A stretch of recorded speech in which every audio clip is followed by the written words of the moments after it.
Hey everyone, welcome to ZSR. We got another NMG League match for you. This is Tam versus Matt7898 in the Tower of Hera division. And on commentary, we have Chex Human and Clear Mouse. And they'll take it from here. All right, hello everyone. This is Chex Human, and hello Clear Mouse. How are you? Hello, Chex Human. I am indeed Clear Mouse. I'm doing fantastic. It is Friday night. I cannot wait. Did you know that it's almost right now exactly League? I did know that it will almost have already passed by the time that we start. I know this is one heck of a matchup. We have Matt versus Tam. I believe that there have been some astute observers of the screen name handles, but for both Matt and Tam, so Matt is a superset of Tam, so clearly that just means that he is going to swallow up Tam. So I hope that Tam survives.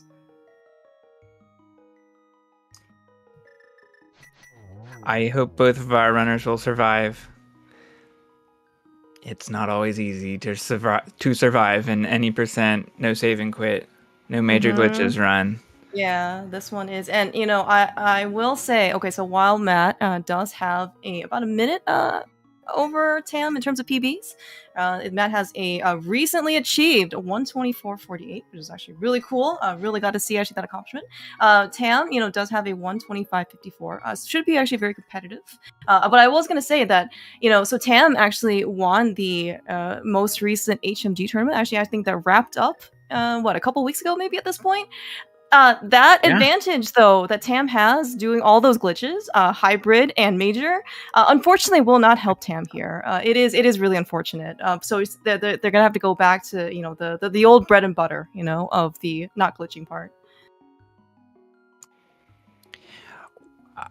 Well, I'll try to think of something where Tam's HMG experience. Okay, all right, okay. We've got some homework. We've got some live homework for you. Watching this stream. Yeah, all right. It looks like baseball has sent them off. So it's gonna be pretty exciting. So yes, this also is unlike I think Tam, and you know what, Tam and Matt are both not only in NMG League, they were also in the main Rando League. So again, we got a context switch back. We've got text boxes. We've got some large talk. Apparently we got to rescue the princess. We got to skip Uncle like Link's house chest. That's very important. I mean, it'll have a lamp there, so you'll still eventually have to get it, but we got to save time here. We don't have time to, open up these frivolous checks. Tam's uncle and Matt's uncle are neck and neck leaving Link's house. That's true. Oh, we do actually see Tam. You ever wonder who like walks on the grass for one of those lawns, those public parks where they also just have like a keep off the grass sign? I think Tam might be one of those people. Right. Well, they should really just build a new sidewalk. Oh,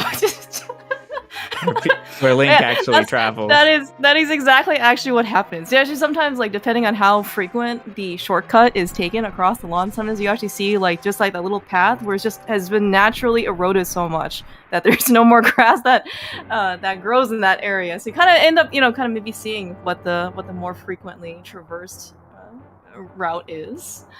Yeah, but it looks like in this case we've got still some symmetry. Okay, so Chex, I do have to ask: is there a reason? Do you know why people always go left? I will say in rando sometimes I have seen people go right on the side, like when they do like casual boosts or standard starts. I'm not sure for certain, but the guards are tougher on the right. Oh, okay. They're the longsword guards. Oh, okay. So and those are the guards that we don't like to get their attention, right? So like the short dagger guards, like those are just kind of wandering around, right? So they kind of maybe go say hi to you, but I think they're just mostly kind of like bystanders, right? Passersby. Yeah. Okay, I can totally understand that. Yeah. All right. Similar RNG for both runners. Yeah, and that's exactly the kind of attack in this case, or how you want to deal with those swords, the guards with the long swords. The faster you kill them, the fewer problems we all have. Tam slashed the boomerang guard to take it out. Not sure what happened to their spin, for sure, but that's okay. Yeah, looks like we are also coming up at the. Oh, look at that. Oh, we actually have some unfortunate green card RNG for both of them. They got to kind of both boom them out of the way. So again, they just cannot interfere if you get their attention. We Ooh. are okay. Very well synced. Looked actually a little dangerous actually at the beginning, just because people did take a little bit of damage. And this is I believe, a certain human that is of the Chex variety has stated that the ball and chain guard is arguably the hardest boss in the entire game. We actually got a quick tasting of that, how dangerous this boss actually is for both Tam and Matt. Yeah, it took out a third of both of our runners alive. I know, yeah. Actually, Ganon sometimes can't even make that claim, Like, I mean, when is the last time that you saw Ganon take down a whole third of their lives? I don't actually think it's very common. So. 4 hearts is pretty close. Also, if you hug Ganon, it is definitely okay. Well, that's more self-inflicted. but we don't have to necessarily get too close. He does not exactly look like the most welcoming of pigs. I do know there are probably some cute pigs out there somewhere, but Ganon's definitely not one of them. Yeah, and otherwise, though, unlikely that we'll hug Ganon, but hey, it's NMG. Anything can happen. Oh my gosh, Green Ham. How could I forget about the cute pig? I like the way Tam walks under the bridge on the left side, so we don't see their diagonal movement. That's what I like to do, and it has no purpose whatsoever. Oh, but it looks cool, right? Yeah, most runners hold a diagonal out of the door, so that they just continue a fluid motion to the wall. Okay. Actually, so when holding cardinal directions, holding diagonal is okay, as in there's not really a speed penalty or anything like that. Oh yeah, that's correct. You can simply hold diagonal against a wall, and it is the same as cardinal movement. There is the potential for added lag when using diagonal controls, but it's probably insignificant. Okay. Oh, that's good. We do like insignificant things. Do you know what isn't insignificant though? I love double negatives as well. Tam is getting kind of bullied here in the front of Escape and going through the sewers. The rats, the bats, the rat bats.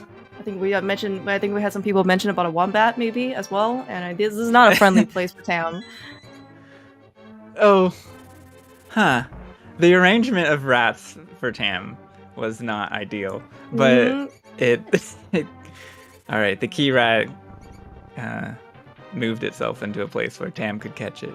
Yeah, it looks like actually. So Matt just kind of tanked the damage for the incoming rats. Both of them ended up getting kind of very similar, very aggressive rats. Tam, though, we don't have their audio, but because they are on 1 heart, we might actually get a slightly sped up text box. Probably all worth, hopefully, maybe, the amount of negative damage was they ended up taking.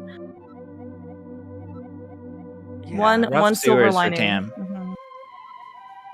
It was a pretty close race to Zelda, and then sewers separated our runners a little bit. Yeah, definitely still pretty rough because as you did mention, probably, well, we always want to in this case avoid as many enemies as we can. This is not the pacifist mode. All the enemies are still very much within this game and ready to pounce on you at a moment's notice, or not even give you notice, right? That's like a sneak attack, and you just got to do your best to avoid them.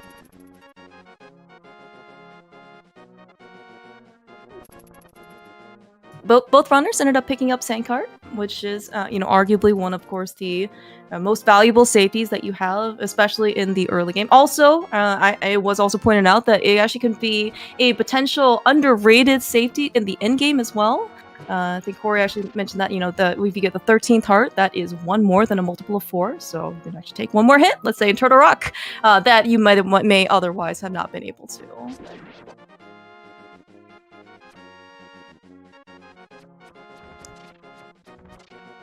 But first and foremost, though, we are going to come up to Eastern Palace. We have played this game so much that we do not need a Sahasrara to tell us what is in Eastern Palace. We didn't have to go talk to his nephew kid in the village of Kakariko to tell him where he was. Grandson, let's say. Grandson, right, yeah. Some young relation in that case. But yeah, I think Sahasrara is called The Grandpa by this kid. Oh, really? Oh, how about that? I don't think I ever knew that as the even though I have read the game manual like 1,000,000 times, probably, you know, give or take some. That's good. That's good to know.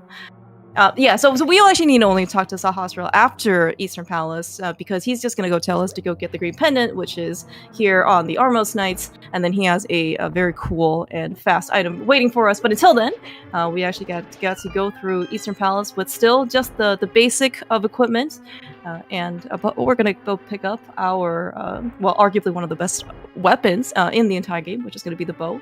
Just got to get through. Just got to go through the big key, which you know, actually does have some technique in order to get it quickly. Yeah, just like anything else.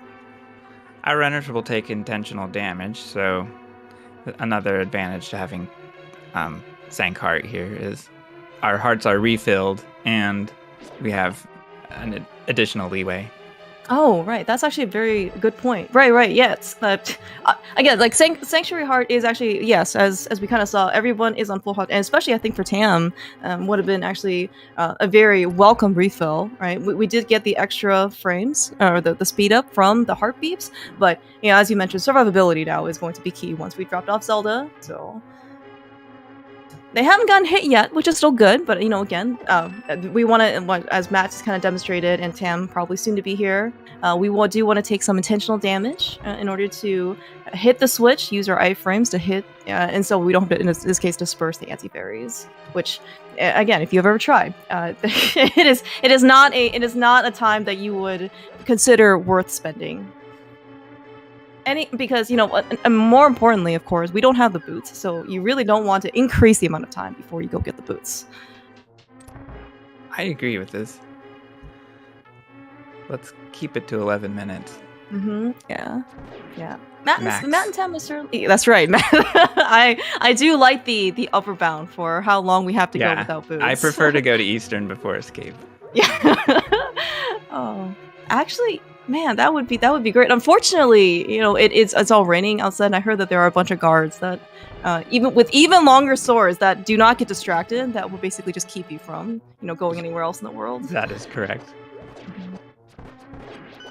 They tell you what the buttons on your controller do. Oh, really? Oh no, Tam. Oh, but we got some. You know what? We're all saved now because Tam and Matt, I think, got some nice arrow drops. At least be. Oh no! An arrow too early against double readies. Tam at least was compensated with some, you know, a financial remittance. We got a blue rupee from early in the Popos. We also got a red rupee here from the Popos here in this room. Not often, I guess, you get to kind of get those like that are somewhat more out of your way. But you know, Tam at least got a little bit of money. Matt. It's okay. You know, we're gonna be hustling the rest of our way. You know, from Sahasrahla onwards. Surely there will be a little bit of cash, maybe like an ATM that he can just kind of drive through. Not to be confused with the Waffle House drive-through. That happens like an hour later, and that will only take money. That will not yield any money for you. Yeah, I thought you were confusing this game with Earthbound for a second. Oh. Do you think we get some, what is it, tuna yogurt? Trout yogurt? I forgot. Yeah, trout yogurt. Trout yogurt. All right, well, okay, what? We don't need need cars anymore. Yeah, we got the boots, and of course the ever urgent message from Sahasrahla that yes, there are in fact 2 other pendants in this light world. We have to go get the wisdom of, I think it's power first in desert, and then and then. Yeah. Yes. The wisdom and one of those. We're gonna get a pendant in desert. Okay. Power glove, pendant of power. Okay. Oh, checks. You're saying things that are, I mean, I almost say like mind blowing, but man, why did I not know this before? That's a great way to remember things. Yeah.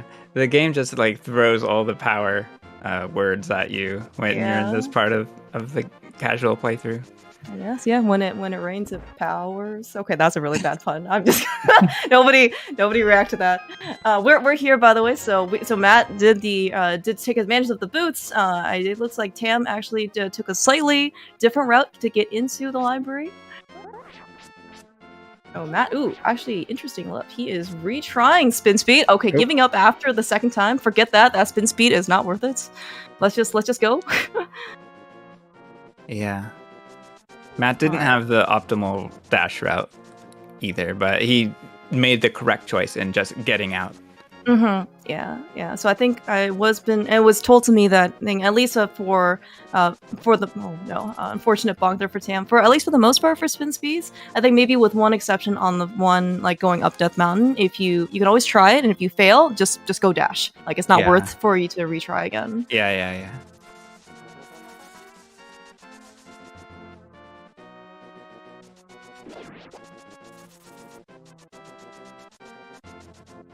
I didn't actually realize that the 50. So Matt passed and Tam is also passing the cave that has 50 rupees. Not cave, it's like the rock, right? And I just also realized that, well, we're gonna get the power glove here in desert, but again, this is something that we cannot get before desert if we wanted some extra cash. Just a little, temptation for you, right?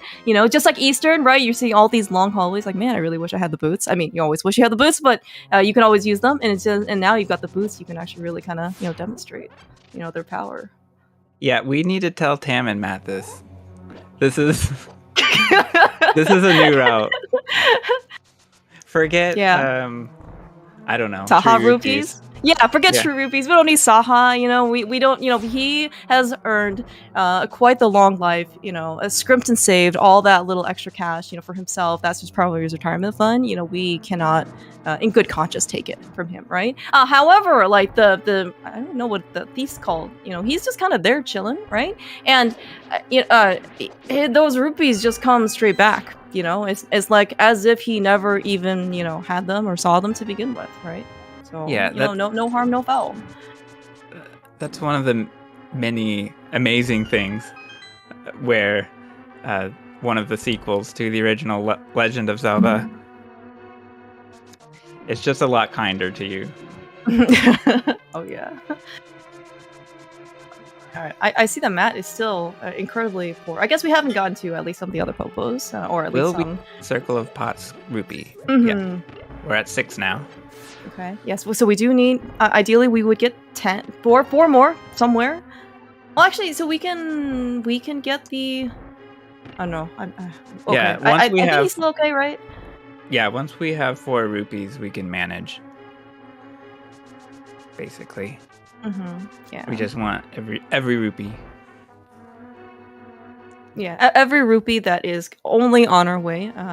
But apparently, like, I don't know, like 2 or 3 links worths of distance between us is not good enough. I didn't even realize just how tight this margin is. But here we are. Yeah, so that's just kind of drop right in front of us, basically. Yeah. So upcoming is a boss, Landmo, which has a ton of RNG in it. So it's not only, a different fight for each runner, it's going to be how they react to it. That might separate things. Or bring them closer together. Yeah, that's true. Landmo list, there are in fact 3 of them. So you've got 3 times the chances, I guess, of either being an equalizer or I guess like basically setting the lead in this particular case on Matt's side. So the first phase of Landmolas, or the first cycle, is I think technically seeded. It's probably one of 24 different combinations. But you can always, I guess, there's a consistent setup that we're going to see Matt and Tam do. Basically, go dash, bonk, adjust yourself, and then start the fight. Oh wow! All right, early kill there on the first Landmole. Very nice. Yeah, alright, Tam's also starting their fight. Alright, wow. Really, yeah, real nice early 3 cycle there on Matt's side.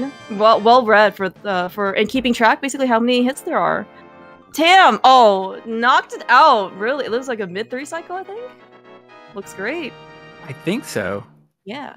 I kind of lost count, but I was just kind of mind blown by the double spin kill at the end. Yeah,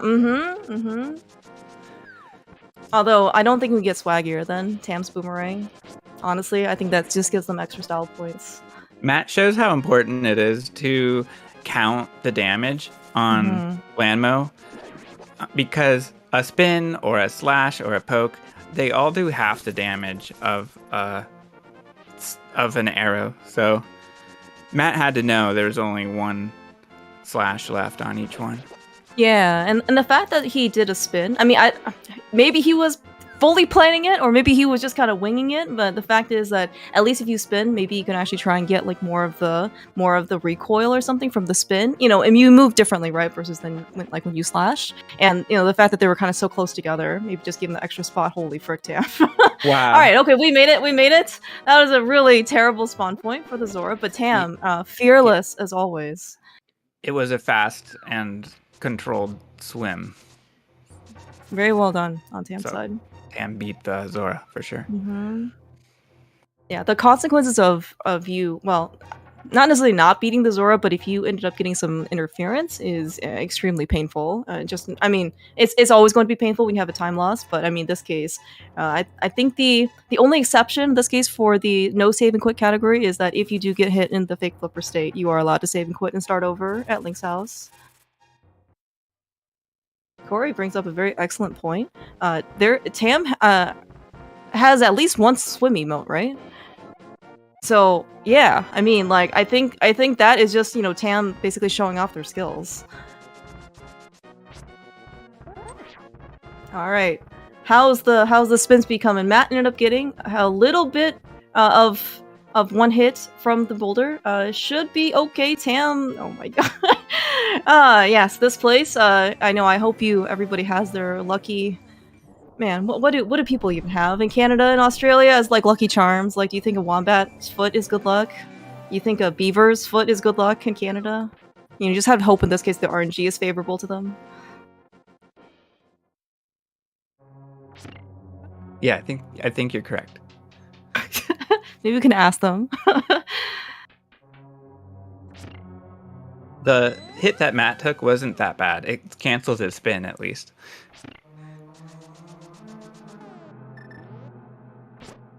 Yeah, that's true. Yeah, I mean, right, and I guess it's kind of the unfortunate part is that Matt was kind of already like stuck on the stairs, so he's a little bit helpless when it comes to, like retrying the spin speed. But you know, at least we made it out okay. Yeah. Yeah. The screen is just the worst. It's just. I feel like we say that by save. so many screens. Yeah. Yeah, but so the good news is though that that was the only heart of damage that both Matt and Tam took. Coincidentally, also from it was probably not the same boulder, but you know it's only one boulder. That can only bode well for the remaining of the light worlds here in Hera. Surely nothing can go wrong after this. Nice dash to exit tile room for Matt. Meanwhile, Tam will be sticking with a pot throw. Yeah. Tam uses the menu to read RNG in the Moldorm room. Yeah, I was actually just about to, I guess, like, make that observation as well. Like, I actually do like the fact that Tam is using... So you have to switch over to the lamp at some point, right? Before, in this case, like, the mirror. In order to do the torches for Hera Basement. So in order to the fact that you can do it kind of like more strategically, just to buy yourself a little bit of extra time. And in this case, if you wanted to read some enemy RNG, which of course, with any type of Moldorms, you would like as much time as possible. We have a spin bomb jump method for Matt. Yeah, very interesting that the fact that he did not do early bomb jump. Look, Tam's gonna do. Yeah, it looks like very similar to Matt. But so before this season, at some point, I know that Matt was adamant about not doing EBJ, and then at some point he tried it, and he's like, "Oh, I can't believe I wasn't doing EBJ until now." But I was a little bit maybe surprised at the fact that he didn't want to do it this time. Okay, I like the backup for Tam going around, but unfortunately, they still took a heart of damage. No. Okay. And yeah, we didn't hit the switch, right? So I do believe in Tam. Matt also down to 1 heart now. Oh no. Both runners in the Moldorm fight. Matt being careful. Moldorm stuck on the left side. Tam dashing through. Matt on rage phase. God. Area chase for Tam. Oh no! An upward dash that should have worked. Oh my gosh, yeah. Oh no. All right, Tam takes down Moldorm. being very careful with that final dash. Mm-hmm. Yeah.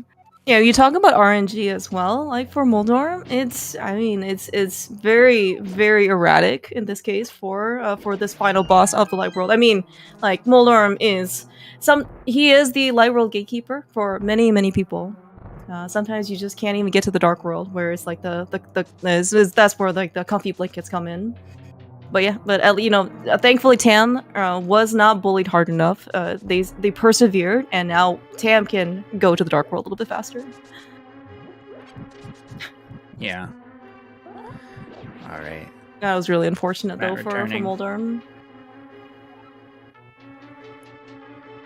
Tam and Death Mountain escape. No bonking, always good. Yeah. Well, I mean, Pam has already experienced like one bonk already. I do not believe they enjoy that experience, so it's always kind of good to first-hand experiences, right? You really learn the lesson much stronger, right? If you experience it yourself versus kind of watching somebody else do it. That is, of course, not to say that you should experience let's say dying to bosses more than maybe like once, but oh my gosh. I didn't know you could not pick up the mushroom when you're that close to it. Yeah, that was like the closest you can be, probably. Meanwhile, a textbook fight for Matt. Easy second try. Yeah, how is it always easier the second time around? I guess I'm just, it seems like it happens more frequently than not. Tam with a third try sword grab picks up the Master Sword.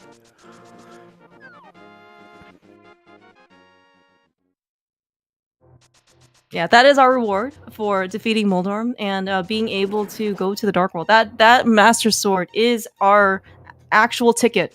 You can well, maybe you shouldn't punch it, but that is the thing that's going to enable us to get through Aghanim's barrier in Castle Tower.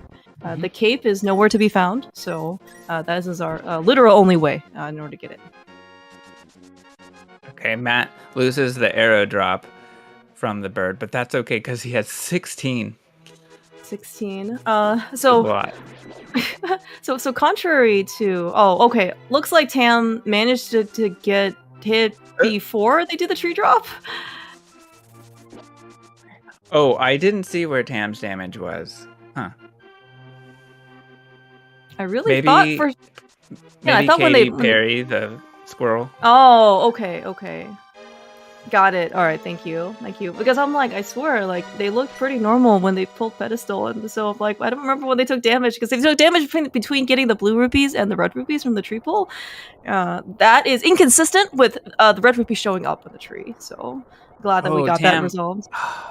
Tam went for a slash that could have won a heart drop, but oh wait, are the green guards in the same price pack? Yes. That is kind of. Oh, I see. Yeah. Go with a beamless strat, whatever that may be. Yeah, Tam will. Yeah, so Tam didn't quite get the strat. They could have pinned the guard against the bottom edge of the rails, but they didn't get it. Tam loses the fairy, so there it is. So we will not see that in Turtle Rock.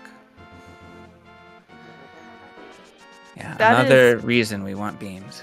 Yeah, that is. You know what? We have seen Tam survive Moldorm on one heart. Surely Turtle Rock won't be any different. I believe in Tam. Or Tam gets so lucky that the prize pack just wraps all the way around, and we can get it. What is it? Like the prize pack from Pokies? Is it like 3x or something for Pokies? It's like, is it one for each like section of itself or something? Okay. Yeah, so we got multiple, opportunities here. Oh yeah. Yeah.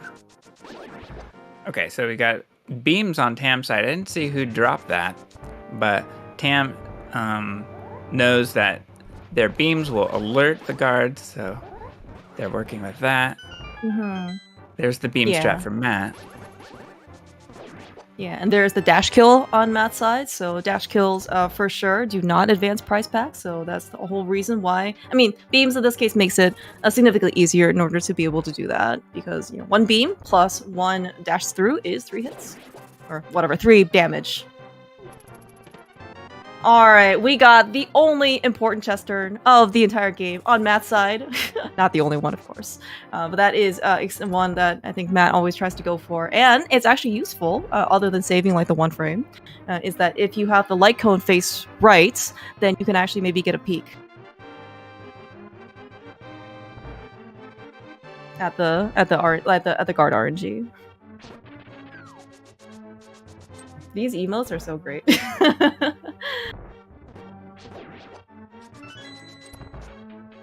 All right, Tam is. Let's see this. Let's see this very important curtain cut, and we're gonna go and face Aghanim. Matt, really liking the shield usage here on the arrow guards. Good thing our shield doesn't have endurance, you know, unlike maybe some of the later Zelda games, because I'm not even sure like where you're supposed to go and basically replace the shield. I guess you can go to any of the shops, but our money is very limited, so. And we definitely need it for Swamp. I think that would be pretty funny if it broke. And well, that would be so sad. Yeah. You have to basically go find like a makeshift shield or something, you know, like before before exiting the pyramid when we want to go to Catfish. Maybe the solution is just to never go to Catfish. You know, I heard Catfish is a terrible place to be. I lost count at 1 blue ball. I think it's well, we're 3 just gonna so far. pretend it's Let's 3. see. Okay, yeah. So talk about even more RNG. It just kind of scales up exponentially at this point. We can't predict the number of blue balls that we have. Looks like we could get somewhat more of an equalizer here. Yeah, well, it's usually between 0 and 15, and that was 3 for Tam.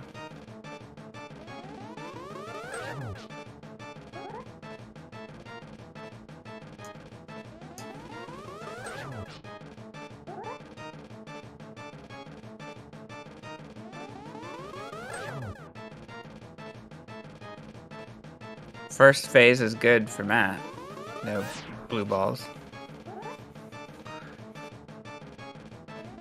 Yeah, that's always the hope here is, I mean, well, you know, you don't want, you know, certainly races to be decided by the number of blue balls. I did hear of a time in a previous league season that another human of the rice checks variety had gotten 11 blue balls, which I believe was the record. Maybe not as pleasant in this particular case. Yeah, that was fun. All right. Well, it looks like it wasn't that. You just gotta enjoy it. You just gotta roll with the punches after a certain point. Yeah, that's true. Yeah, we got the comfiest, you know, of Dark Worlds here. Well, certainly with 11, but in this case, you know, still looking pretty decent, you know, for both Tam and Matt. Of course, Tam getting to get a little bit earlier of a head start going into pod. All right, wow. We got a spear throwing Moblin. Tam deals with it correctly, just throwing a boomerang up on the left side. Yeah, no, did very well. Those spears can actually be quite. I mean, I guess they are, you know, with more rhythmic, and I just probably give them credit for. Well, you know, it's kind of like always like Frogger in that case, except with spears and not cars. You still gotta just, you know, time things right. If Tam had been hit, it would not be a run ender, because they still have 10 extra rupees, and they could go back and fetch Kiki again.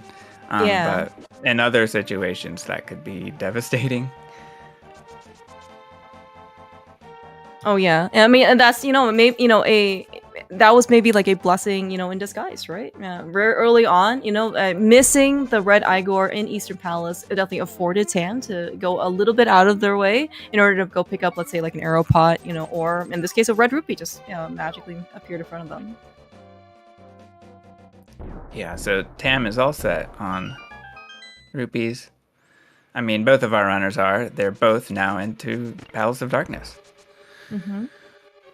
So do you think we're going to see the more traditional Palace of Darkness route from both Matt and Tam? It looks like, at least so far, the answer is yes. I had probably. You mean not the hover route? Yes, correct. Yeah, we're not seeing that today. I'm not sure. So I think Ari was probably the only person I've actually like seen, at least in a league race, that has done it. I mean, well, he also got a 123 like 0 I don't know, 8 or something, 4. I don't know. It was something really ridiculous out of it. I certainly executed it quite well. Yeah, I've never seen a race time as low as that before. That had to be a race record. Yeah, it was very, very impressive. But you know what? It's all fine. Like that is, I guess maybe it depends on how consistent you are in hovering. It is extremely brutal in terms of execution, and certainly much more high variance. A nice hammering up there on Tam's side. That is a very nice shortcut over to the big chest because we have the big key. Rails mean nothing to us. Oh, we got some nice chest turns with the mirror as well. Yeah, we just got the requisite small keys that we got, and then now we are going off to Helmasaur. I didn't pay attention, but I assume the mini Helma didn't drop anything, right? On Tam's side? Oh, I didn't see for sure. I assume not, because the big magic would have stuck out. Okay. I didn't see it. Right. The big magic is the thing that comes after the fairy. All right, looks like also no help for Matt as well. But I mean, Matt has his fairy preserved, so solid bomb jumps from both runners. Mm-hmm. Oh, Tam! Oh no! This is the drop. Tam is too fast. This is the curse of going too fast with the boots. Can't get these really juicy arrow drops on the way. Mm-hmm. Who gave, Hera drops in this case, like jumping boots, It should just be like, this is not Mario, this is Link. Link cannot actually jump up, only down.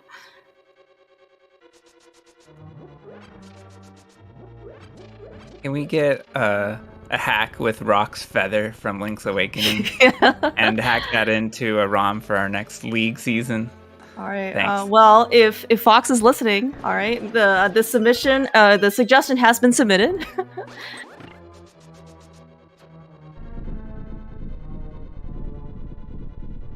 So yeah, so certainly very nice that we took no damage in pod for both Tam and Matt. The nice heart refill, of course, after hammering affords us that extra hit that if we so need it here on Helmasaur. Not necessarily sure if that maybe affords them to be a bit more aggressive. Certainly makes the fight, much more within the comfort zone. Just kind of more routine now as opposed to maybe a bit more anxious, so you don't have to necessarily worry about die here. Counts to 17, delays the last hit, and despawns the fireball. And Helma's down. Yeah, very well done on Tam's side. Yeah, and especially, you probably see this very frequently, is to try and be able to, if you are good at counting, especially without the compasses, then you can always just try and destroy the mask right when, in this case, like the fireballs are potentially spawning, because you really don't want extra sprites, especially those fireballs, kind of in your way.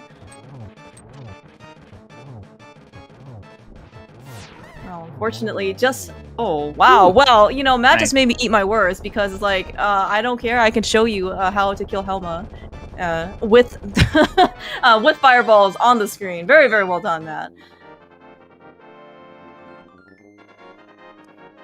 I also can't tell if Matt meant to write Pog instead of Pod first, or he actually just said this pod is Pog.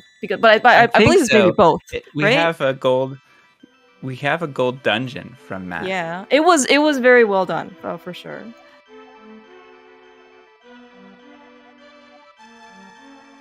The Helma fight was also really, really, like, the phase 4 was phase 4. Phase 2 was also very, very fast.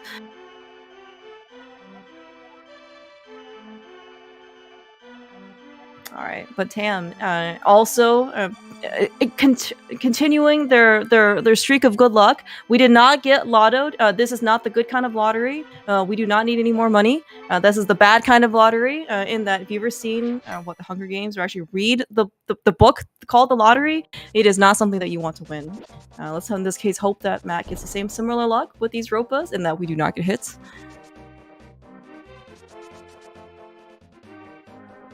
I would like to buy this Matt Tam race car checks. Yes. This is a collector's item for sure. Yes. Oh no, I'm sorry. I didn't mean to spoil the book.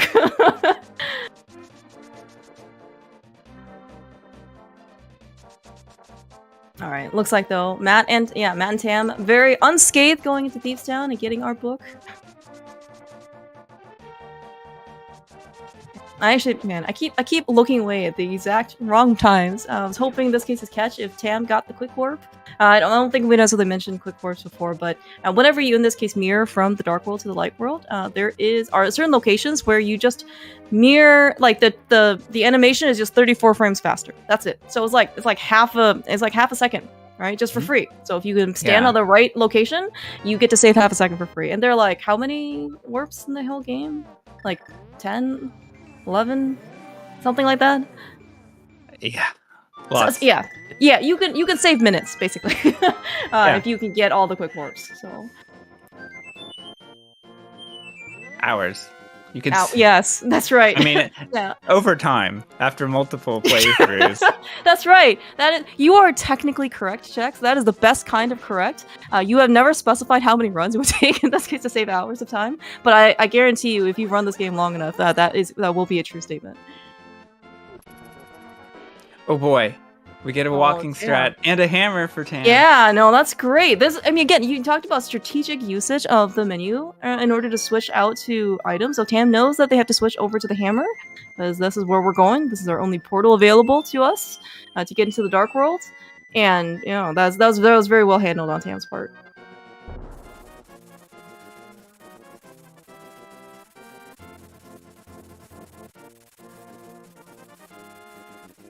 I don't know what strat Tam mains in Three Musketeers, so that was kind of funny to see. But obviously it works. Yeah, actually, Matt has something different for me too. Yeah, that one looked actually pretty. Is there such a thing as consistent on that screen? Like, I assume the short answer must be yes. Okay. Yeah. Anytime when guards are involved, I'm always very skeptical. Yeah. That's often true, but the typical strat, which was unseen in this race, is, I believe, 100% consistent. Oh, it's scripted. Okay. Oh, interesting. Cool. Yeah. I'm learning. Tam got bunny beamed.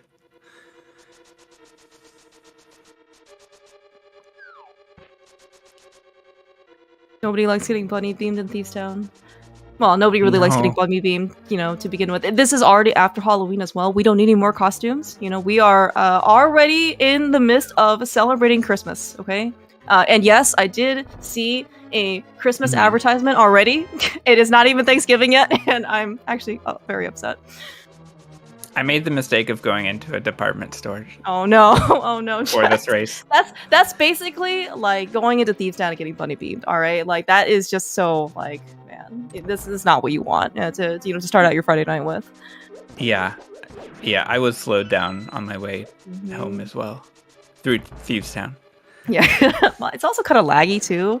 And not to mention, look at all this traffic, right? All right, you gotta delay our dash a little bit here. We've got like 5 million enemies here in the hallway.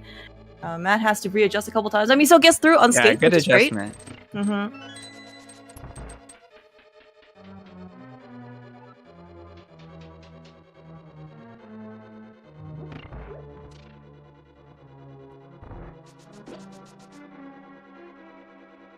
Yeah, I'm actually not sure in this case if the Zyazeks are kind of, well, are they kind of homing in? Like, they're not as aggressive as the guards for sure, but I think that they are maybe a bit more aggressive than the dagger guards, like the short sword guards.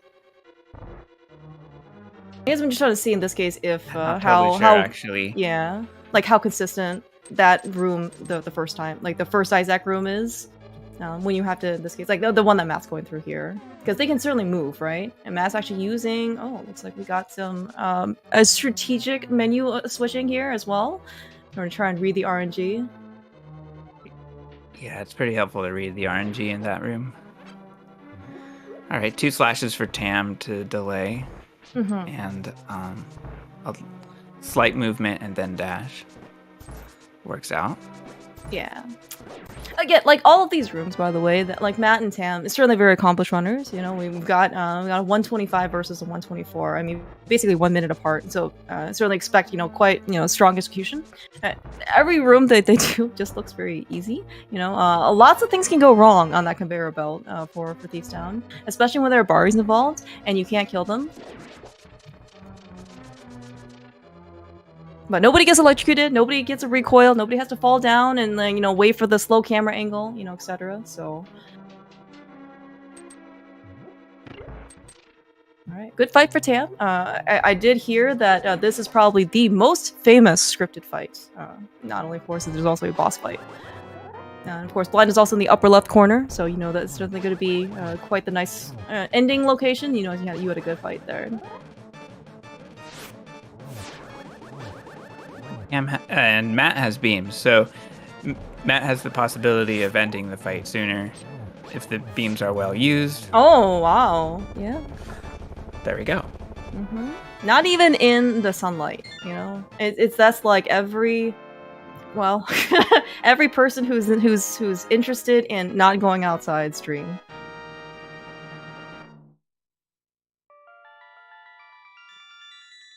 And Tam is out. Time to collect some money, collect the tempered sword, and then they'll be off to Skullwoods. Yeah. So certainly this is. I think that Tam has been certainly playing quite well. You actually see that I think Matt though's gaming. I think there might have been like a little bit of time maybe on blue balls. Correct me if I'm wrong, but Matt is definitely doing like incredibly solid Dark World here, kind of making up some ground.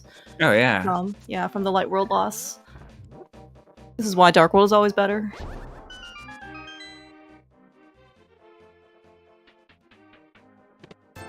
Outside is when the overworld music is the loudest. We really prefer inside voices. I really actually like that touch. That the developers put in. Yeah. Whenever you enter in a house, right, you have to use your inside voices. Not that you've ever heard Link talk in this game whatsoever, but I'm saying, like this, we're just envisioning, we're getting immersed, right, by what he experiences. Especially the library. I didn't think about that. Yeah, it's ironic, but there's a glitch. I'm please stop. Is this a hybrid major gift? I'll end up talking about this for 10 minutes, but well, there's a loud okay. music glitch in the all dungeons route. If you mirror and enter a portal at the same time you enter the library, the music does not quiet down, and in fact sounds louder. What, louder? Like louder than normal? I think that's my imagination, but yeah, it sounds loud, essentially. Tam is demonstrating the hardest technique in the entire game, opening the chest. Yeah, I was actually gonna say that, the checks, like your explanation definitely did not, take on. I thought it was actually quite concise. And I was gonna say, the only thing we would pay attention to is if we get the fence dash on both Tam and Matt's side. And I believe Matt, if he can get 2 fence dashes, that could make up for Tam's. Look at that. Okay. Alright, we're there. Fence dash hype. Alright, into the mummy room for Tam. An easiest room in the game. No! Oh my gosh. I wasn't expecting the wall master that soon. Same. I'm not sure what happened. But that was such serendipitous luck. It was bad, but it was just quite the sequence of events in order to kind of let Tam to get grabbed by the wall master. All right, let's see in this case if Matt has better luck here with whispering to the Gibdos. Matt even got a drop out of it. Mm-hmm. All right, looks like we actually got both unlucky guards here in the back of Skullwoods. I believe Tam got Maximum Company. What the heck, dude? I don't know what that bop was from Matt. The spike didn't really knock Matt away. In fact, Matt just carried on. Matt's like, no, ain't nobody got time for this. I got places to be. Don't you see that I got a fire rod and a moth waiting to be killed?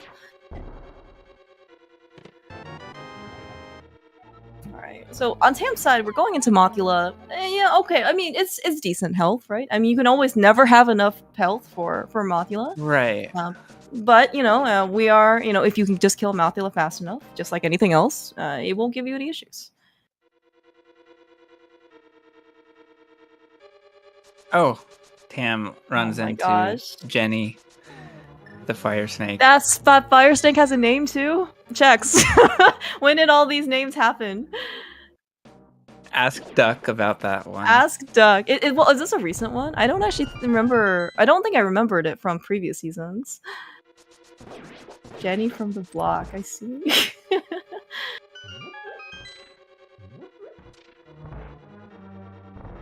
Alright, Tam falling to the moth fight. Let us hope that we do not get grabbed here. That would be a very sad place to get grabbed. It has happened before, and it is still possible, especially with the 1.0 glitch. Tam has taken... Oh my god. Okay, alright, okay. The good news is that we made it. Tam hit Moth like 15 times before Moth decided to die, so...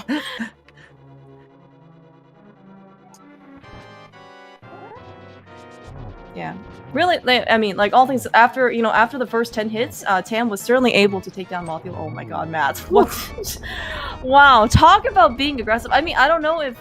Okay, the fact that Matt was here in Restream makes me, think that they are probably at least somewhat aware of where Tam is, and so if they are trying to make up time, which is what you're going to do in a race, Matt has been extremely... he has done quite well for himself so far, so if he wants to take a more aggressive time in order to save a couple seconds here on Moth, this is the way to go.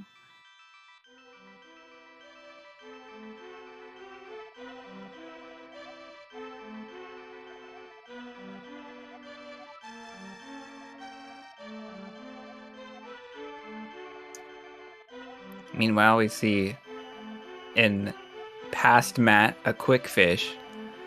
So we won't be catching up to past Matt. That is the video playback of Matt's PB.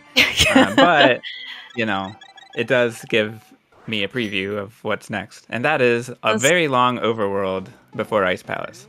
Yeah, we did not think that we were going to actually get a multi-way race, but yes, we are, in fact, just adding on to the Matt Tam race car. We have Tam, we have Matt, we have past Matt. I think I can probably make out, like, 4 of them in the PBs at this point. So every single time Matt makes a PB, or gets a PB, he just kind of adds it on, to the... Yeah. To the Mattception video. So the 4th one, I can tell what color the screen is, but maybe not what Link is doing. Yeah. Well, good thing though. Okay, it's certainly not discriminatory. ZSR is very open and very welcoming always. Looks like we are only able to accommodate the present Matt. Right, the past Matts will have to wait for another time. Maybe a PB analysis or something. Yeah. Okay. We very much appreciate our restreamers here and our ability to be able to broadcast Tam versus Matt here on ZSR. Especially baseball. Baseball's awesome. The sport, and of course the person. Nice quick fish for Matt. Mm-hmm. Yeah, I believe we got a preview of that, right? We that did. Was the one thing coming up. As predicted. Alright, Tam though, going in. Ooh, alright, yeah. This screen is... Man. Sora, this screen I feel like is just... Yeah, it's deceptively difficult to get right. It feels like anytime you involve water, whether it is shallow or deep, you're just gonna have a bad time.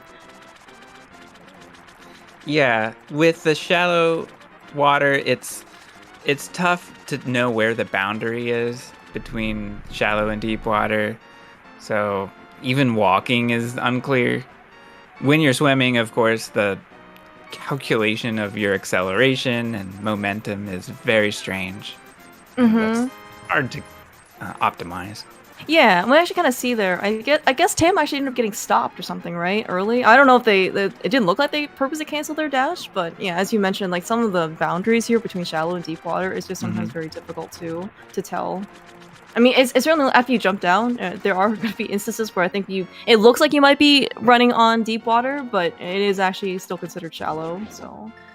Right, and Fox makes a good point that there's not a single boundary between deep water because it affects Link differently depending on which way Link is walking.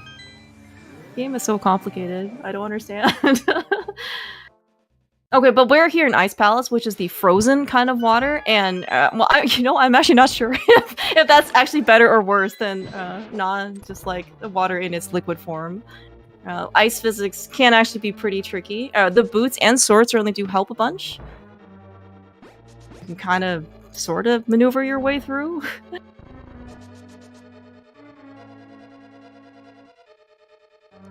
All right, bombable floor for Tam. This is such a tricky Is that bomb room. going to hit? Wow. Yeah. Okay. Yeah. That is very far. The bomb is doing work. It definitely does. So we have to watch the red Bari RNG in this room. It's just tricky. Can easily go wrong, but both runners deal with it just fine.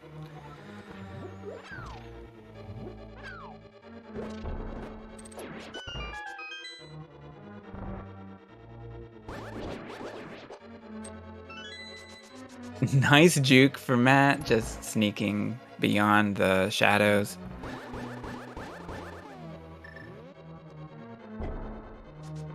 Good penguin lineup for Tam. Yeah, nice spike deboost there as well. I mean, like the fact that we didn't have to, wait for it or go back. Yeah, nice clip there, the stair clip going down to Ice Palace. The Poyo setup. Mm-hmm.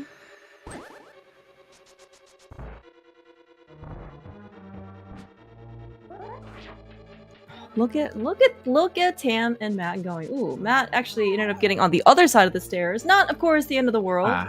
We would like to. Oh no, actually, health-wise, like a 10-frame loss. Yeah. Right. The only real danger is if you end up on the left side of the stairs, there's like an invisible spike or something there. There's no spikes are really good unless they're going to be used to kill Gyptos. But if you are going to be on if you were at 9 hearts and you took down to 8 hearts, that is less than ideal. We have a cold stare party on Tam's side. This is very dangerous. Oh my gosh. Yeah, Tam is definitely looking to survive. It's okay. Tam has played mucho rando. We have honed our skill. Holy frick. So Matt caught up and just edged out the boss fight. Actually, it's a sync. Well, because Matt was not looking at the right cold stare puff. Oh, wow.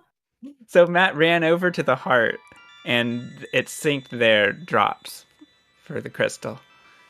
Oh, right. Yeah. Okay. Yeah. It always drops. Not. I think Matt might have been. In Animizer, I guess like the things always drop in the center. So sometimes you got to context switch out to from going to NMG. Yeah, but this is this is actual sync, right? Same text box, same dialogue and everything. We just got, in this case, see who can match the text faster. But yeah, the Moldorm death, in this case, Matt has more than made up for it, basically. I think Matt mashed harder. If only we had like a measurement. Oh yeah, Tam had the menu, I think. I don't think Matt had that. Yeah. Tam had the mirror going into Cold Stare. Yeah. Mm-hmm. Ooh, okay. Well, Tam switched at the spin. At the first spin. Which is interesting. Yeah. I was gonna say, just when we thought we were all gonna get synced up, literal, single frames apart. Yep. We have decided to diverge in this particular case. Yeah, Tam going with a safer route to go get Ether in Swamp. Matt saying, let's just go to Swamp. Yeah, well, he's got to make sure that he doesn't encounter any more enemies before his shield breaks. That's why we had to rush here into Swamp. So just in case, he's got one more shot, he can at least block the spear. Noted. And just in case you were wondering, if you do for some reason run out of bombs, or you need more bombs, there are bombs in that damn chest. I mean, there are also bombs in Swamp too that you can get, but you know, if you're literally right here and you need something extra, it's certainly not for the happy path of the runs when things, you know, go, I was gonna say swimmingly, but you know, just in case maybe you end up taking like an early exit, you know, from Cold Stare that thankfully Tam did not. You might be short a couple bombs, you know, if you know, worst case, you can always pick a couple of up. Wait a second. Tam just got okay. injured, Yeah, right? Matt. Okay. Matt took damage on the red bar, which is pretty rare. I have seen it before. Bars.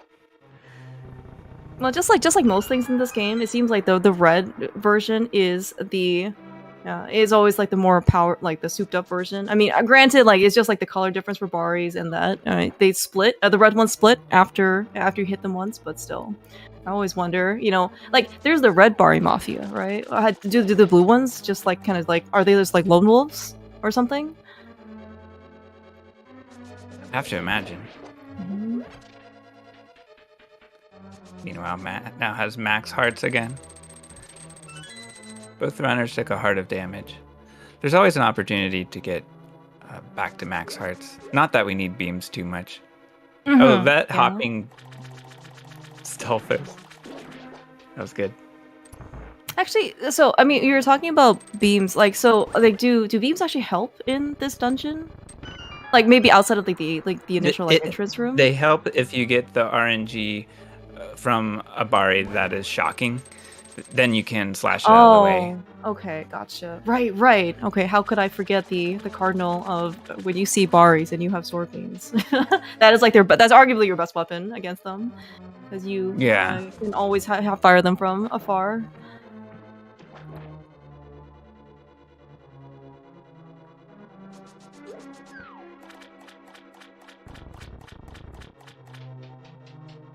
We got a hammer dash from Matt on left side as he goes to Sociable Firebar. Do you know who came up with that particular name? Sociable Firebar?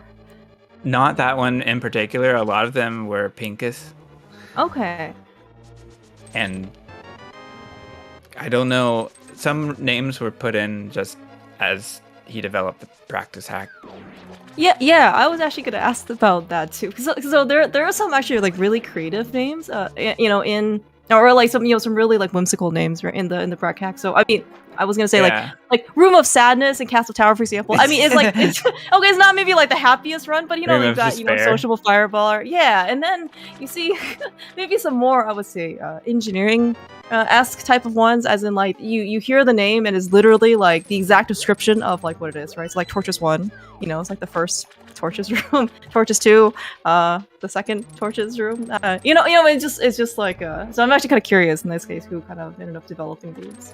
Oh yeah, and Sean is right. Social Firebar is a callback to Lonely Firebar, of course. Right. I do remember the lonely one too. Yeah.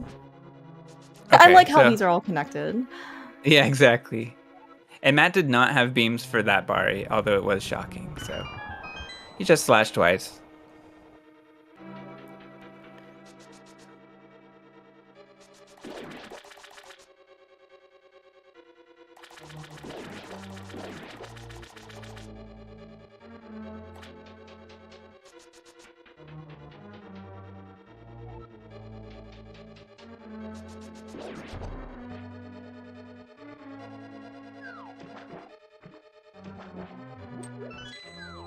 Helps way for Matt.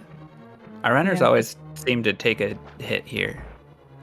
It's very difficult hard to avoid damage. All right, Argus fight for Matt. Oh well, sick fight. Oh no. Okay, we got the zero fight. Yes, we got the zero. Yeah, it was just a slow Argus. The fire rod really doesn't land. Maybe we should go back to our resident analyst, Wayne. He, I believe, has always preached the two-spin method for Argus Phase 2. We have a demonstration that potentially there is a reason why that has been pitched. It happens. But still, I mean, I think Matt's gaming, I mean, well, we saw him claw back, like, quite the recovery basically from his early dive in Hera. All right, And let's see in this Tam case if takes Tam can do a zero one. cycle as well. Looking so far, so good. Oh the no, last that's so bug. close. All right, well we got the empty cycle, just out of reach in this for Tam. I mean, but still, that was a very very valid attempt. All right, but we did get a nice phase 2 on this case. Argus was super close by, and 2 fire rods and a spin. We're good to go.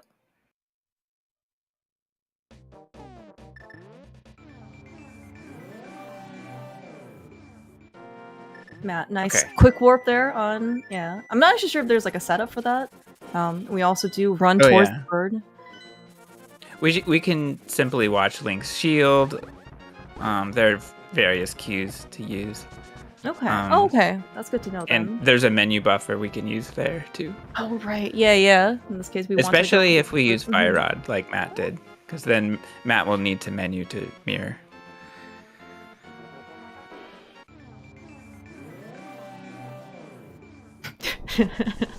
All right. Oh yeah, that is we're just trading locations in this case. So Tam went up the mountain a little bit earlier than Matt, got their ether medallion, and we actually just see in this case Tam do one more spin speed with the sword, because we didn't end up having the hook shot, which Matt does, and no more. I think after the one.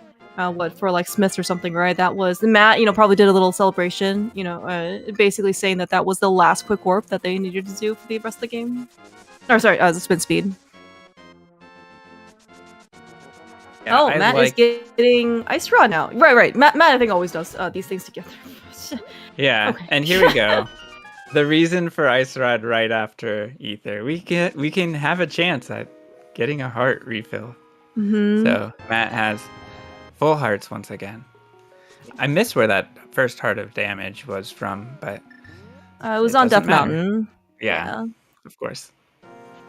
Yeah. So this screen, by the way, is the most anxiety-inducing screen. I mean, I think in general, but specifically for Matt, it is. I don't know how many times he's gotten screwed over in that screen by crabs. Even when not trying to get a heart, that is just a terrible place to be.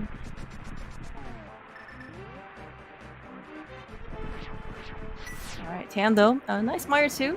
Kind of doing a little bit of cleanup.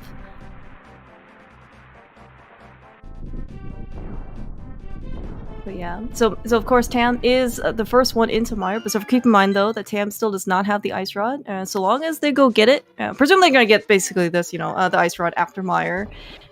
They can, safely go up to Turtle Rock. Just don't forget. I mean, I'm sure in this case for a run, I don't really expect anybody to forget these things, especially Matt and Tam in this case. But it's things have happened before. Agreeable RNG for Matt and Mire too. Well done.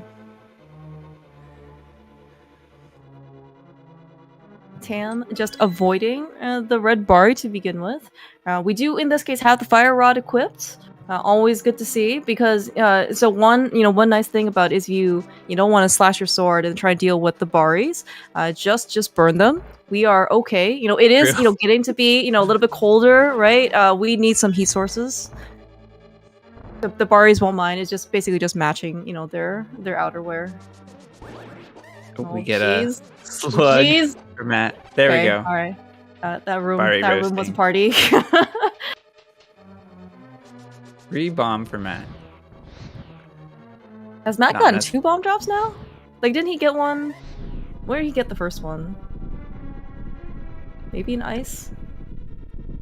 I don't remember, but I thought he got 2 bomb drops now. But the slug is guaranteed. It's just not. Oh yeah, that's true. Yeah. It's just not part of the route because the slug doesn't always walk up. Yeah. Yeah, probably the biggest concern though about having, well, that room is certainly very busy, right? And one of the reasons why you don't want to dash, right, is once your sword is held out, and you can see in this case like the shooter dudes, right? That's when they start activating, and then you gotta avoid the slugs, and the slugs do 400 damage. We're still on green mail. Oh, We yeah. have not gotten the blue mail. That is the prize of Ice Palace. The game, certainly it is very much optional, right? The game still expects you to have it, and this is why like Mire and Turtle Rock suddenly have basically amped up the the damage by pretty much 2x. Yeah, the Ice Palace has an enemy that does 4 hearts of damage along with the boss, but the enemies don't get in your face like they do in Mire and then definitely in Turtle Rock. Which is the enemy that does 4 hearts of damage in Ice Palace? Freezor. Freezor, yeah, that's true. Yeah, we should use a fire rod on that too. Just saying, fire rod's a great thing to have. Mm-hmm. All right, spooky action for Tam. Spooky 2 is no problem. Mm-hmm. Spooky 3 is the one that's a little hard to navigate because sometimes you get hit or bunny beamed if you're slow, but Tam deals with it just fine. Yeah, I think like the last switch hit, if you can walk kind of like under the switch, you do have to be fast enough to do that, right? Because I think if you're too slow, then doesn't like the bunny beam get in the way or something. Yeah, you try to beat the spike. It's the main goal. Okay. Real nice fight there on Tam's side. Holy cow. Tam was definitely crowning arrows, at the end. Definitely hit the last one. Menued over, still got the Thor spin.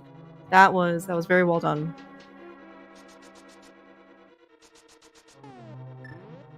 Matt, we see another strategic usage of menuing. We're going to use that pause button to kind of get us, sneak us down to go get through. Ooh, Matt. Alright, easy every time. The eyes really kind of... shot missed, unfortunately, but that's okay. Matt cleans it up.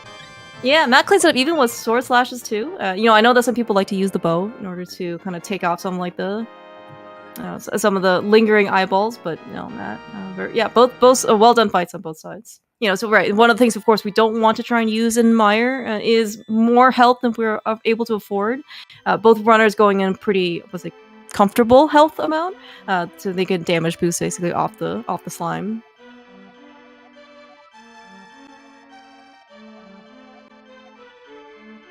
Alright, Tam needs Ice Rod, so our runners will sync up on routes and we'll see Matt slightly ahead, I believe. Mm-hmm. Thank you, sword beams. Really saved Tam from basically any type of crowding here by unwanted guests. And I won't say this is just like the Australian outback because I'm really sure that there are not giant crabs out there, but there is some reputation, right, of like giant creatures in Australia, like spiders and whatnot. I just kind of envision, Tam doing, something very similar to that. Oh no! Jax! We were sort of synced with Matt at the beginning, and then the dead rock decided to. Oh frick, dude! Almost had a second Mountain time. strikes again. Oh my gosh! No Waffle Houses for. Oh my gosh, dude! These dead rocks. No more Waffle House for either. I guess we have to go wait for another convention or something to go visit the South. I thought it was Chex that said that first. Wow. It's okay. It's all right. Yeah, but we're very, very close here between Tam and Matt. Still extremely tight race. We have, it looks like the love is just being distributed. Wow, how did Tam get through that? That is talent. We have sync. Amazing. Is it free for both of them? Look at this, Chex. Okay. Oh my gosh. Oh, they both get it. It is absolutely free. Incredible. Amazing. All right. Well, we should. I don't know if they've been like secretly taking lessons or something on the side, but I mean, everyone knows that this. Okay, the full disclaimer: that Turtle Rock Quick Warp is not free, especially when you're on super speed. But man, the fact that they both got it this way is really amazing.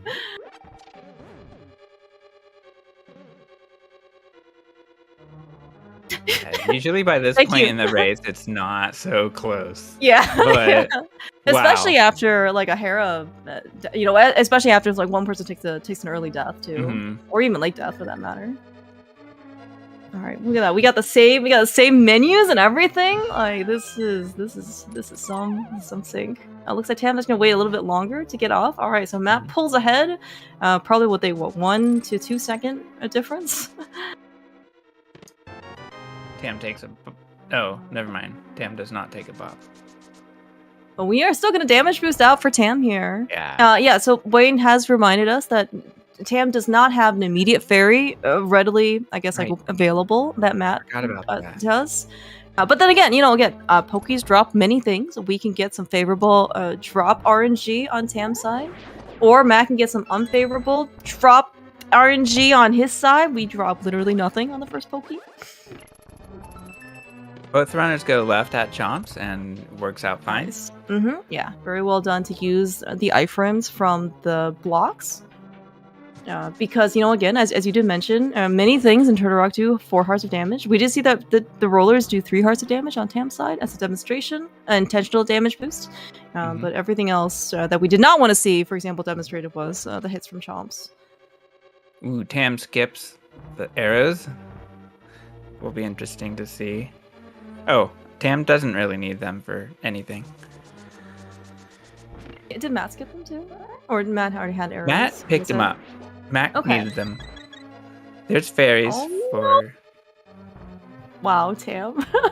Okay, so Tam bonked. I mean, presumably by trying to go in the door. That was very fortunate that they did not get bunny beam there. The recoil in the bonk back is very like that bunny. Whoever designed like this particular room knew what they were doing, just like Phelps Way. Like they knew like that the timing, the amount of time you need to get to that small key and the pot, like that water tektite is all over you.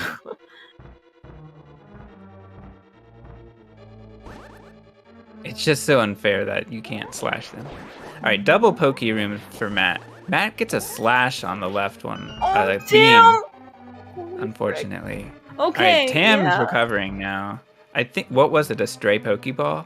Yeah, yeah, it ended up getting hit. But I mean, again, thank you, Sankar. Oh, yeah, for sure. All right, Matt with full beams. Will we see beam strats? Yes, we do. Oh, we got, okay.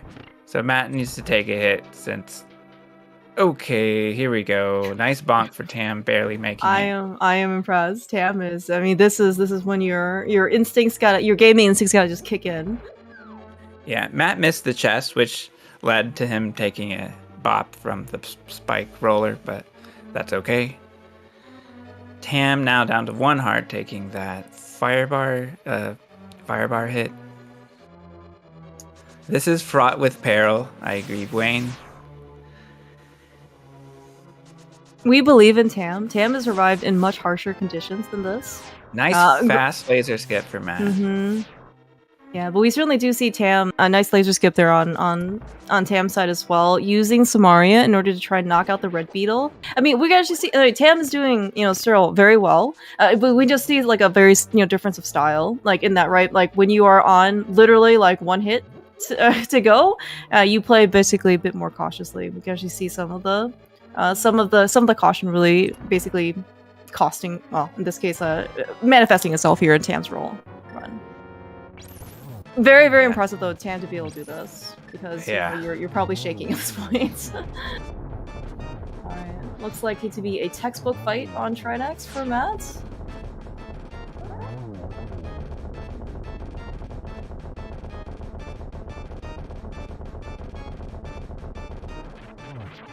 Yeah, good fight on Tam's side as well. Okay. Matt takes at the end. Yeah, but Matt has the health to spare. Again, I mean, this is how, like, even with a little bit of extra health, you can just play more aggressively. You can play as normal because you're not afraid of dying. Very well done on Tam's side. We made it through Turtle Rock. Tam literally made it through with 1 heart, basically after Pokies 2. Yeah, that was a tough segment for Tam, but the important thing is we're alive. We are, and we've got an upcoming, the last dungeon of the entire game, which is Ganon's Tower. It is probably the height of execution and puzzle solving and exploration all rolled into one giant dungeon. So lots of fun to be had, lots of room in those cases to kind of show some variance between Tam and Matt. Definitely. There's so many different strats, so much RNG. It's a lot of fun. Oh yeah. And and it made more fun. Okay, so right, the heart refill, the match refill, certainly very welcome, right? Going into Turtle Rock, but we'll look at the loadout that we have. We've got Tempered Sword, we got boots, right? These guys are gonna go fast.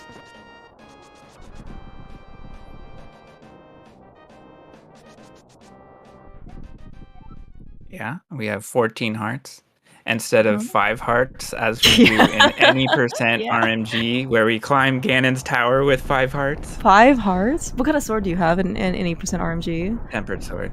Okay, well, all right. Well, I mean, okay, at least you have that. Like, I was really gonna be worried if you have like Master Sword or like Fighter Sword, in which case I think you need more health.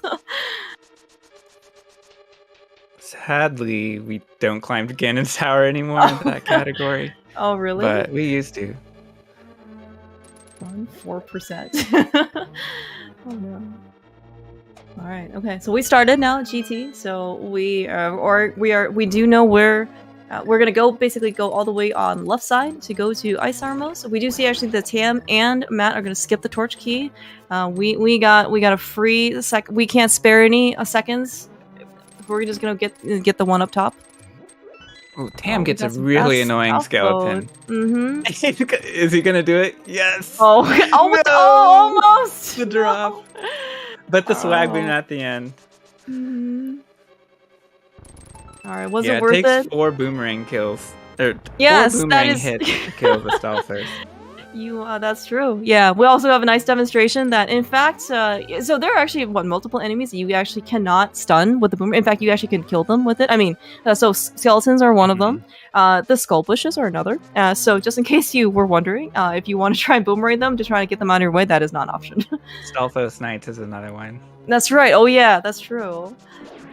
Just in case you thought you might be able to soft lock yourself in Ice Palace, that is in fact not the case.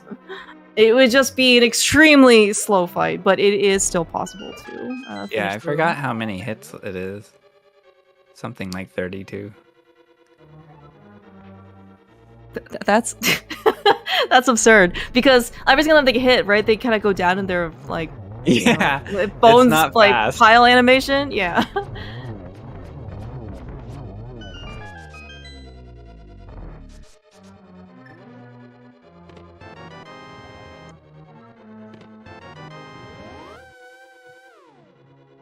Looks like we're gonna get some good Ice Armor fights here. Yeah, on Tam and Matt's side. So very well done. And looks like in this case, both people have to go get the arrows from the chest, which is all fine. I mean, I think that was the semi-recent route, and then people ended up figuring out that you want to get the chest like right before you drop down to Ice Armor if you can. But either way, we're gonna come up here with enough arrows in this case to kill mimics. We do need 8 total. Well, hopefully you only need 8. Otherwise, things are less comfortable. And of course, you always want a couple spare, just for use for the gauntlet, the arrow, the bow and arrow, because menuing is going to be expensive. Unless we absolutely need to switch to something else, we're going to be on the bow for at least the remainder. At least before torches. And I mean, if that's going to be certainly your best ranged weapon, and certainly going up the gauntlet, you do not want sword beams for one of the few instances that you. In this case, you want your Temper Sword damage to hit completely versus, being overmasked with the Fighter Sword damage.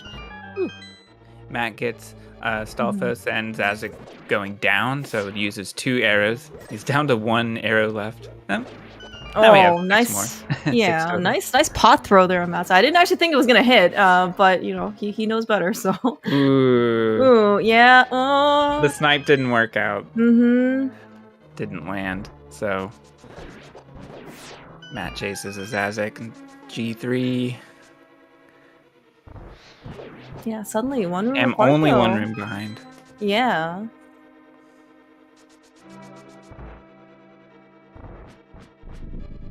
Really nice G5 there on Tam's side. Oh no. Matt! Uh-oh. Do we have enough magic on Matt's side? Yeah. Matt can figure it out. Okay, all right. I mean, I very much believe in Matt. Okay, so he's gonna pick up the extra pot, which is all good. Yeah.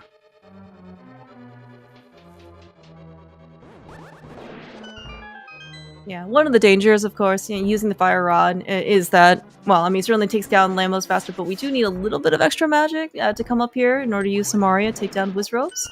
And of course, we also want enough to go, at least use one fire rod shot for the torches. So in order to see, in this case, Matt did pick up the extra magic pot just to make sure he has enough. He has enough to work with here. This is an extremely close race, though. We got we got Matt, we got Tam lighting the second torch and Matt lighting the fourth torch. Like, this is really nuts.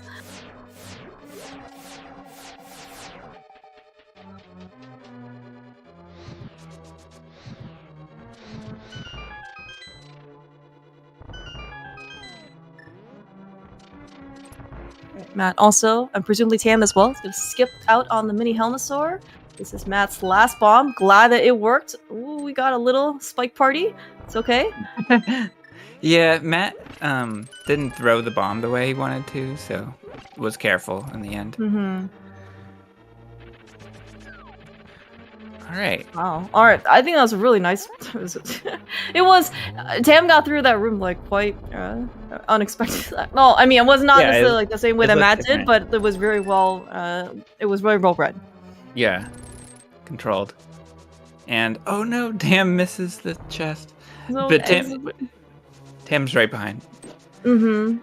Yeah, one room apart. I mean, granted, this is kind of like a longer room, but still, one room apart.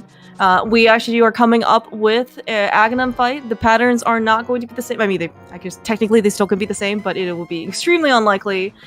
And so hopefully in this case we're gonna get some friendly patterns. And that looks like a double for Matt. I'm not totally sure. I hope it was. We got maybe a triple on Tam's side. Ooh, single. What? It looked like a double. Ooh, nice cleanup. Oh, wow. Tam pulls ahead with a double triple. Matt, we are back to almost being synced here. Wow. Holy cow. Yeah.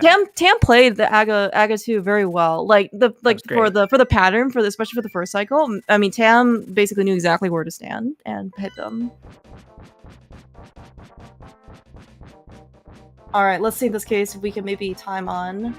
All right, drop is 124.39. It looked like for Tam. 124.45 for Matt. So it looks like 6-second difference.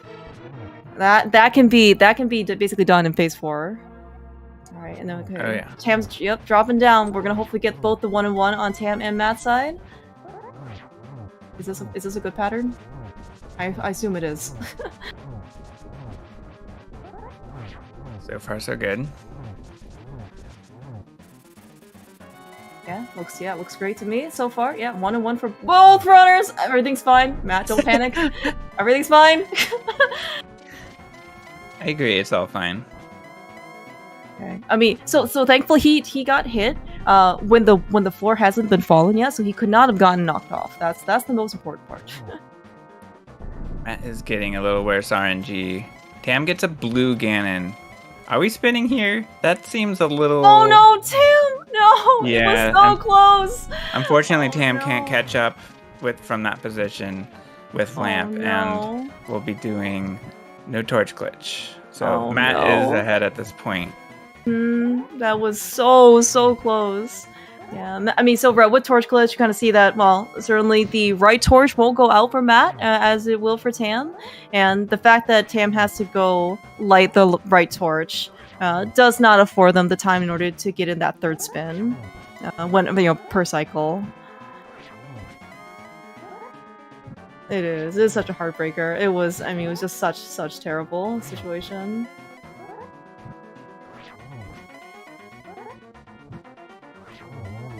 Alright, well, that is Ganon down for matt7898. He's gonna cross this finish line, and assuming in this case it holds, we're gonna get our winner here between Matt and Tam. Just goes to show you, right? If you pad your name with extra letters and numbers, it's gotta mean something, right? Big GG's to Matt. GG. 126.42. Yeah. Matt like gamed in Dark World. Like you see all that stuff basically after like Castle Tower and pod through. Oh man, at least like through like ice and swamp. Like it was just he made up so much time basically. Yeah, and that is Ganon down for Tam. Get your G's out and Tam. I mean, what a race basically for both Matt and Tam. Very very impressive and well done. So much back and forth, kind of like baseball. Actually. Yeah, solid wrap up for Tam. All right, looks like we are joined by both Matt and Tam. GG's. Hey, GG's. GG's. Congrats, Matt, on the win. Thank you. Yeah, big congrats. Were you watching the restream at all, Tam, or watching Matt's stream? Do you No. kind of no? Okay. there was I can so only much assume tension. that he died somewhere. Yeah, I definitely died somewhere. I'll give you a hint. That It was was- when you oh, had no. one health. Uh-huh. Dude, honestly, I've never seen Voltorm RNG like that. It was ridiculous. You, But- Clemens, you saying that did not narrow it down enough. I know. Yeah, I'm there were sorry. some pretty scary boss fights from you guys. Yeah. Mothula was hairy for both of you. But you both That one you were only on 2 cleaned it hearts. up without too much running around. My brain turned off on Mothula. I thought the fight was done. I thought I just got 4 hits in, so I wasn't prepared for it to be still going. Oh. Oh, I see. I see.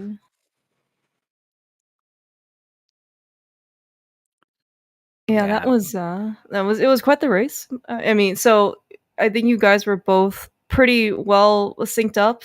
Tam, very very nice Lamos fight, and Matt, I think you guys had you had a really nice cleanup actually for the last cycle. Just got all of Lamos in time, and then pretty much the same thing Got the until double Moldorm. spin. Yeah. Oh yeah, Matt. That's right. That is what happened. Poke That was spin, so that cool. I'm so proud of that. I was Okay. like, I Were you wonder if this planning is on gonna that? work. Yes, I knew they both needed one Sweet. slash, and I was like, I bet I can do this, and it actually worked, and I couldn't Oh believe my it. god. And then I died. then I immediately get a gold Hera overworld, and then have a 7-minute Hera. It was like, oh, okay. I almost felt good. Don't worry, I didn't feel good at any point during the run. For your sake. I had basically 15 awful splits. That's not It- really true. I had 14 awful splits. Yeah. Yeah. But it was mostly solid throughout. You kept a pace. And both of you traded off a little bit.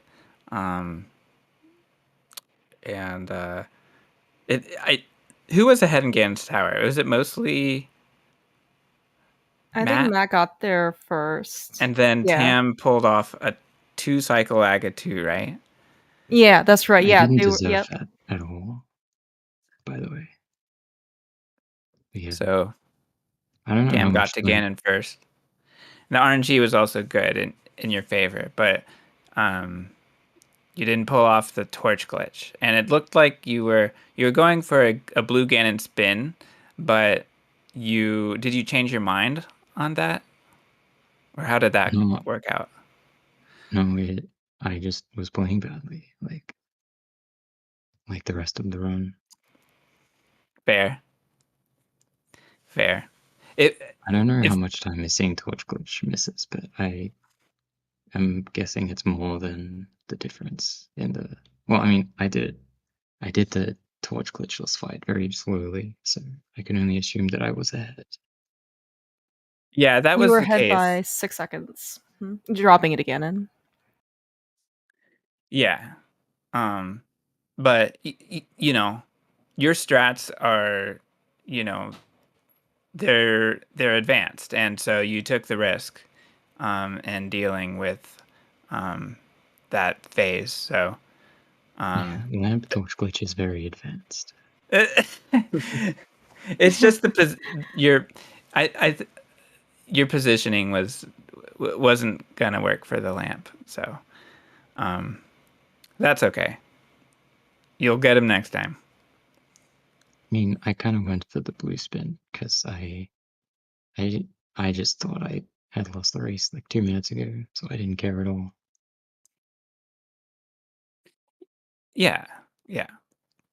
Little did you know that it was actually like super close. And actually, I think for multiple points of the race, it was actually just like watching like a mirror, basically reflection. You guys were very much like in the like on the same screen, like doing the exact same thing. I think we even had like the same Maiden's like text for after Cold Stare.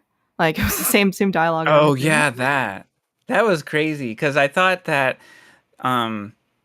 so Tam had a bit of a cold stare party, and then Matt took the lead, I believe, in defeating Cold Stare, but then Matt stood in the wrong place to collect the heart, which synced you back up again.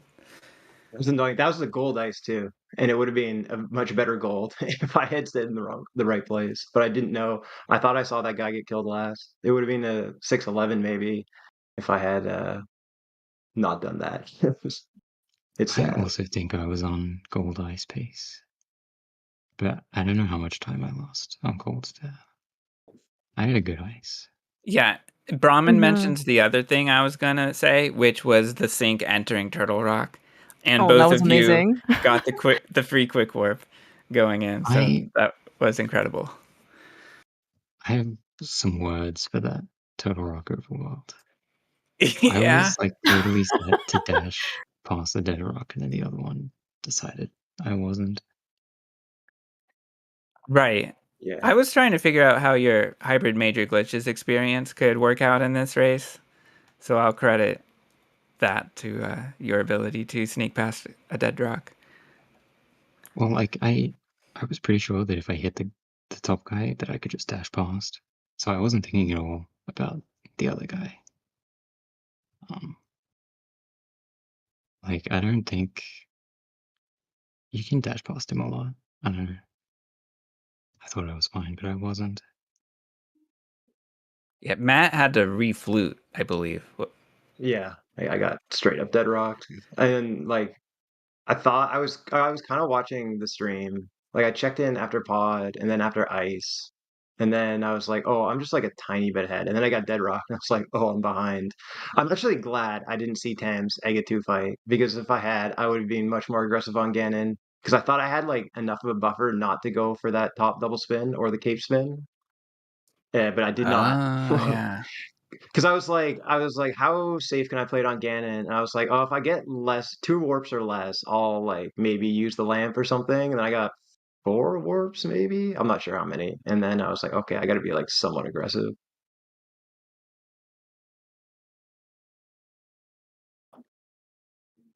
Yeah, that was a wild race. Did you have any other questions, Clear Mouse?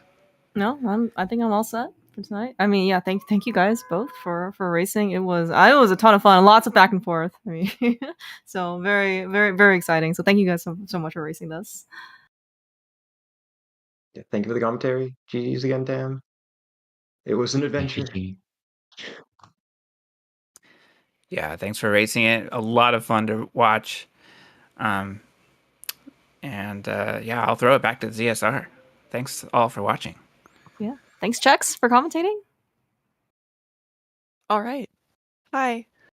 Thank you everyone for watching this race. Thanks Matt and Tam. And of course, thanks to Chex Human and Clear Mouse, our wonderful commentators tonight.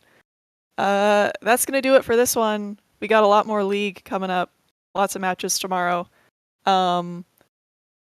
Yeah, and in 20 minutes, we're going to have a Zelda 2 all keys race on this channel. But in the meantime, I'm going to send us over to the main channel, ZSR1, where they're doing a Z2 randomizer. So hope you enjoy that, and I'll see you tomorrow for more League. Looking forward to it. Thanks, everyone.